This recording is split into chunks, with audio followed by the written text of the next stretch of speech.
Welcome to SanfordFlipMath. This is AP Calculus. We are continuing to work through the Finney, Demana, Waits, Kennedy book. We are in Chapter 6, Section 6.3 specifically. We have spent a bit of time doing antiderivatives by U substitution or substitution. And just a reminder that when you're doing that, you're doing the antiderivative of some function of a function of x, and it comes from, there's a multiplication typically, there's a derivative of the u involved. Okay, so when you see this nested, we don't usually write it that way, it's really the antiderivative of just f of u du. But the idea is that this is a function on the inside and then this is its derivative.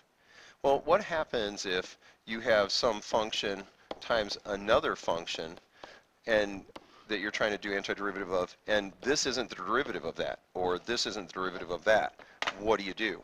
Well, what you do is integration by parts, or antiderivative by parts. Okay, and so that's what this next section is about. Okay, so what you see in front of you right now is the derivative rule called the product rule, because it's the derivative of a product. Okay, and remember, it's a little bit more interesting. You can't just do the derivative of each factor separately. You have a hoopla that has to happen. Okay, well, what we're going to do is rearrange this rule a little bit. I'm going to subtract VU prime from both sides. So this becomes the derivative with respect to x of u times v minus v times u prime equals u times v prime. Okay, so what I'm going to do now is I'm actually going to do the antiderivative of both sides. Okay, well, when I do the antiderivative of the left side, I'm actually going to do these two terms separately. Okay, and I'm kind of being a little fast and loose with the notation here just because I want to focus on the details. Now, the antiderivative of the derivative cancel each other out. They undo each other. So this is uv. And the notation here, I'm going to just adjust the notation here so that I can make it a little easier to follow. So that's v du equals the antiderivative of u dv. And I'm just going to flip this around a little bit and say the antiderivative of u dv equals uv minus the antiderivative of v du. This is the setup for antiderivative or antidifferentiation by parts. Now, the way I keep straight what's going on is, I know this may or may not be helpful, but you just try and think of ways to remember this because you're going to have to memorize this rule. I think of this as voodoo on the end here. Okay, so there's the VDU I just think of as voodoo. It's really not voodoo, it's VDU. And where is it? Well, it's on the end. Okay, and you could work backwards from the product rule like I just did, but it gets confusing as to which goes where and all that kind of stuff. Okay, all right, so what we're going to do is, so you see it's listed over here on the right, okay? And again, the idea is this is for when there is a product, but it's not from the chain rule. We're not talking about a derivative of the inside. Okay, so let's do an example.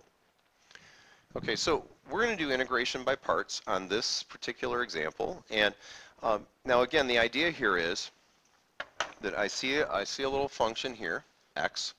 I see a separate little function here, e to the x, and they're connected by multiplication.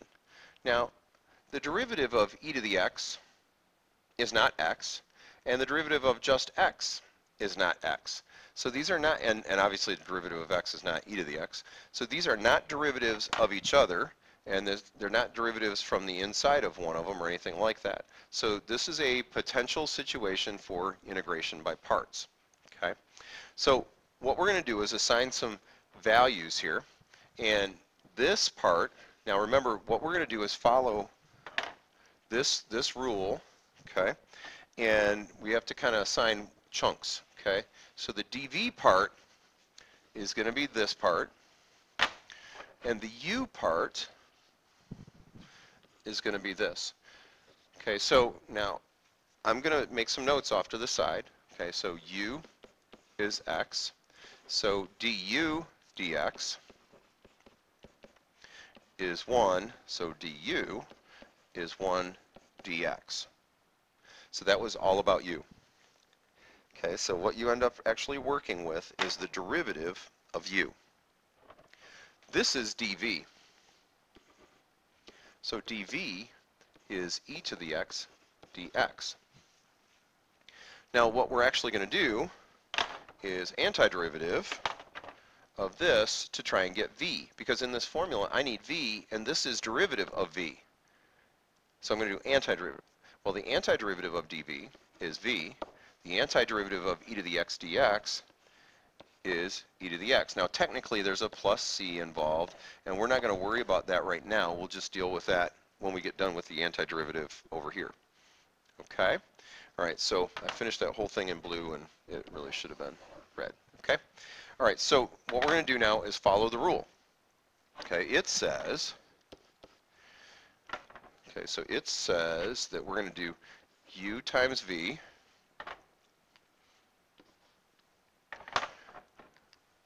minus the antiderivative of v times du. Okay, that's a lot of clicking, I know, sorry. Alright, so I have a list of what's going on here. Here's u, here's du. Here's, what is that? Get off of there. Thank you. dv was here in red, and here's v. Okay, now I need to pay attention as I'm going through this listing. Okay, so u x times v e to the x minus the antiderivative of v. Now it just happens that, well, that's still the same v. Okay, v, sorry, times du. Now du was 1 dx. Now the 1 is not very exciting, and you don't really need it, but I want to have it there just so you see it complete. Okay, well, I don't have to do anything with this. I'm just going to bring it along. So x e to the x minus. Now what I've done is I've made this an easier antiderivative. The antiderivative of e to the x is e to the x. So I'm really done. The only other thing is I need that constant. So what it does, what this technique does, is the hope is it makes your antiderivative more simple. It's more simplified. Okay, so I can kind of make it go away, or I kind of work it down. Now here's the problem. How did I know the x was u and the e to the x was the dv? And that's the tricky part. Okay, so keep in mind that what you're doing is you want u to be something that when you do du, it becomes more simple. It kind of goes away. Okay?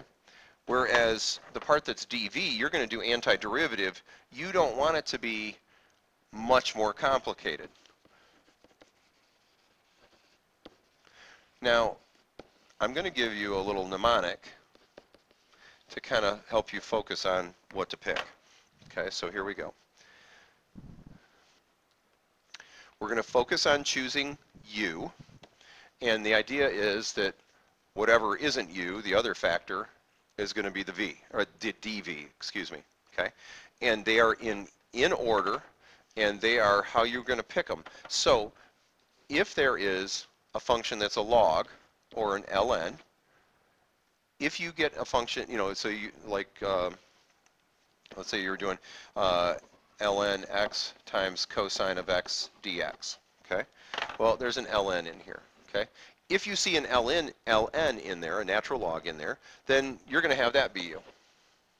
Not because it's the first term, but because it's first in this list. So this is a hierarchical list. There's a hierarchy here, and you go in order. If there's a log function, that gets to be u. If there's not a log function, then you next go to inverse trig functions, and you look for those. Okay, so if you had something that was antiderivative of, let's say, no, I don't want natural log because that would be the first thing. So let's say I had cosine x times inverse tangent x dx.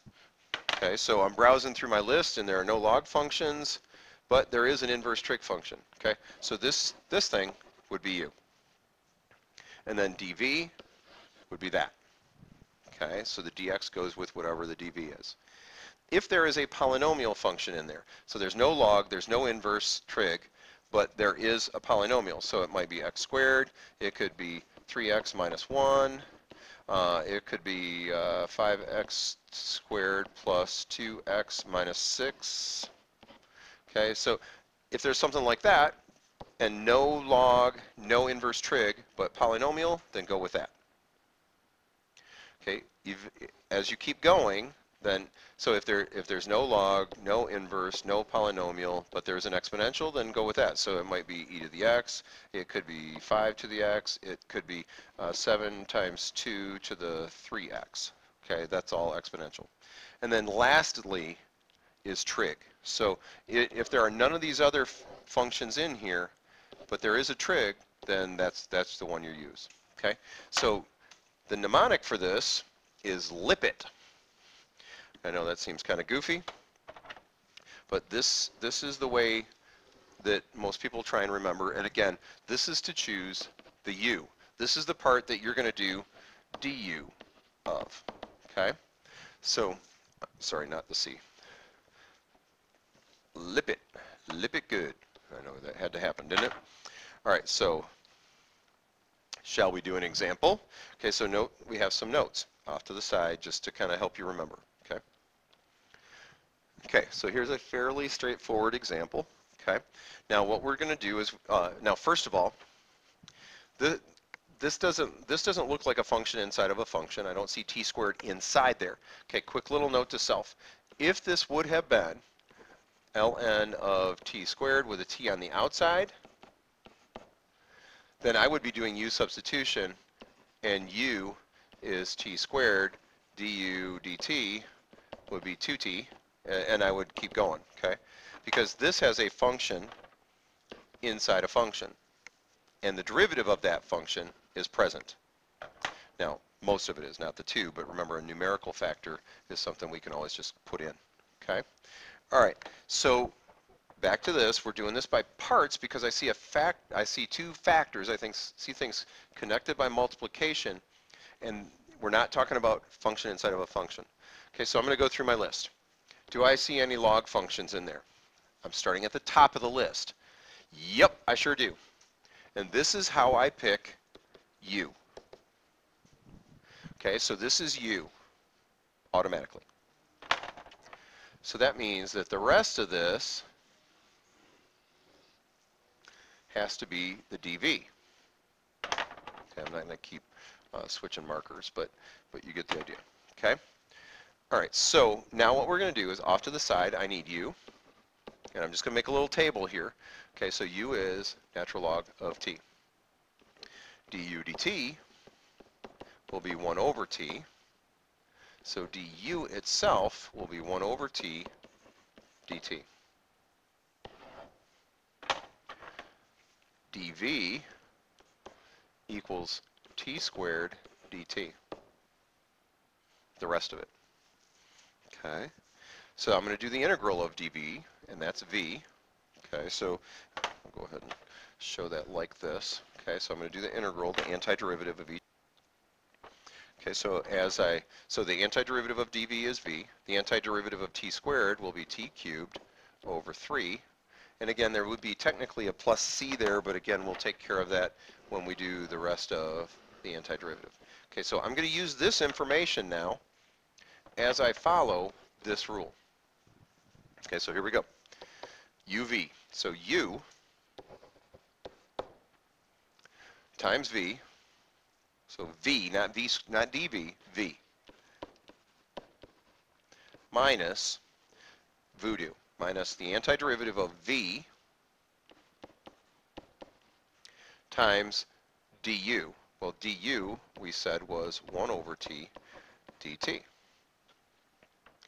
Okay, so all that had to come along, and all of that's proper notation. Okay, now I'm going to clean this up a little bit in the front, and I'm going to call this 1/3. Now you can call this just, if you want, t cubed over 3 natural log of t. Usually we'd see that natural log written after. Okay, minus. Now this, I can divide out a factor of t, so that's going to be t squared, and this 1/3 I can bring out in front. Okay, so this is t squared dt. Now, what's cool about this is an antiderivative I know how to do. We've been doing this one even since chapter 5. Okay, so I still have t cubed over 3 ln of t minus 1/3. Now I have to do the antiderivative of t squared. That's going to be t cubed over 3. And I need a plus c on the end. And this is pretty much done. I'm going to clean it up one tiny little bit more. And that is, so still t cubed over 3 natural log of t minus 1/9. So this, I'll call this t cubed over 9 plus c. Now, some people might argue that maybe you could factor out a t cubed and combine this a little bit. I personally don't think it's worth it. Just know that there are other forms you could leave this in. Okay, so we're done with that antiderivative. One little question I have for you. Why isn't this absolute value? It's not. But remember, we've been talking about antiderivatives and the natural log of an absolute value of x, or natural log of absolute value of u. Why is that not absolute value? And I'm going to leave that for you. All right, let's do another example. Okay, so as I'm looking at this, again, I see a function inside of a function, right? That little 1/2 x, or x over 2 inside of cosine, but I don't see the derivative of that. The derivative of that is not x squared. Okay, so this is not a substitution problem. Okay, again, the inside function would have to have its derivative present and not some other random thing floating around. Okay, so this, and these are connected by multiplication. So we're going to assume it's by parts, and so we're going to follow this list in order. And again, this is how we pick u. Okay, so is there a log function? No. Do I see inverse trig in there? Nope. Do I see a polynomial in there? Well, I see an x squared. I see a cosine of, but that cosine of is not polynomial. I do see x squared, so that's going to be the polynomial. That's going to be u. Okay, so this is u. Okay, so the rest of this must be dv. Okay, again, I'm following this pattern. There has to be a dv, and there has to be a u. Okay. All right, so again, off to the side, I'm going to do the u is x squared, du dx is 2x, so du is 2x du. dv is cosine x over 2, so v must be the antiderivative of that. Okay, so again, we're going to do antiderivative. Whoop, wrong spot. That was pretty pathetic. Okay, so v equals, and then antiderivative of that. Oh, sorry, I missed the dx on the end of it. There we go. Antiderivative of this then. Well, antiderivative of cosine is sine. Keep the inside.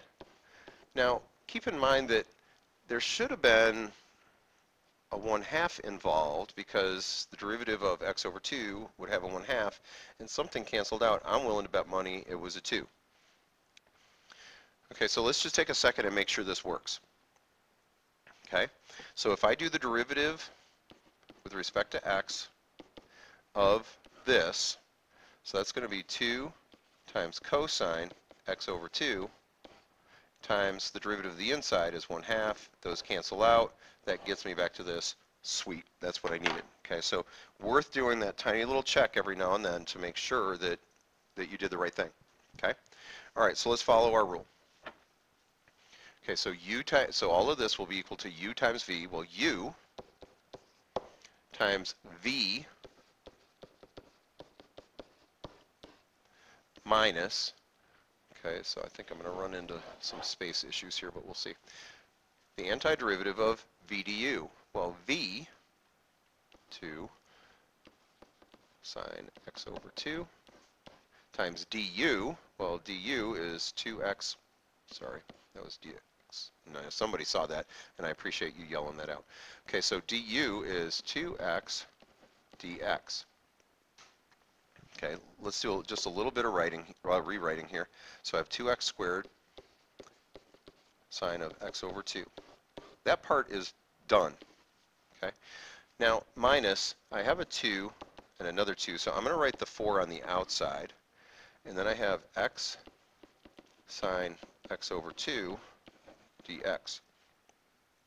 Well, I'm a little frustrated because I thought I did something to make this x squared go away, and it's still here. Well, kind of. It's better, but it's not done. Well, unfortunately, what's going to happen here, and I know you're not going to be happy about this, is we're going to have to do it again. Okay, so here's the idea. I still have this 2x squared sine of x over 2. That I've already done the antiderivative of, minus 4 times, well, and now I need to do the antiderivative of this thing. Okay, so what I'm going to do, let me just clean that 4 up a little bit, sorry it's bugging me. Okay, so what I'm going to do is I'm going to treat this blue thing like its own problem. So again, I need to look at the Lipit thing, and the logic is still the same as it was just a second ago. But as I look at this, I don't see a log, I don't see inverse trig, I do see a polynomial, and it's just x. Okay, so u is going to be x, du dx is 1, so du is 1 times dx. I'm just going to write dx if that's all right. Okay, so that's the u. The dv, that part is going to be the sine of x over 2 again, dx, okay? And so v, again, is going to be 2. It's the same one, right? Okay, all right, well, let's follow the formula. So I'm just doing it all again because this was still something I didn't know how to do antiderivative of. Okay, so the u, and I'm following the whole rule again. U times v, x times 2 sine x over 2, minus the antiderivative. Okay, we're going to have space issues again, sorry. Antiderivative of v du, well, du this time is actually just dx. Well, we're almost there. I'm excited to say it. Okay. All right, so rewriting 2x squared sine x over 2 minus 4 times the quantity of, and we will distribute that in a minute once I'm done with this silliness. I'm going to write this as 2x minus. Now, I'm going to bring that 2 out in front, but this is an antiderivative that I can do. In fact, I've done it twice already. Okay, so the antiderivative of sine of x over 2, so I have a 2 from on the outside, times the antiderivative of sine x over 2 is 2 sine x over 2. And I'm done with all the antiderivatives. I just need a plus c. Okay, so your question is, can I leave it like that? Yes, yes you can. I'm going to take it one more step because I need it to look more like what the book would say. Well, I might have to clean it up even more after this. I'm going to distribute this 4, just because most people would. And so this is going to be 8 x sine x over 2. Now, this is going to be minus a minus, so really plus, minus a negative. So, and this is 4 times 4, so 16.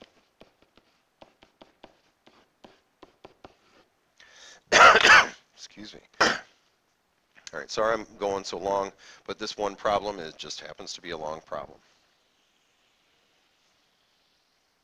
Okay, so that is it. And I know some of you are going to say, oh my gosh, that's so much. Well, yeah, it is. Sometimes math is like that.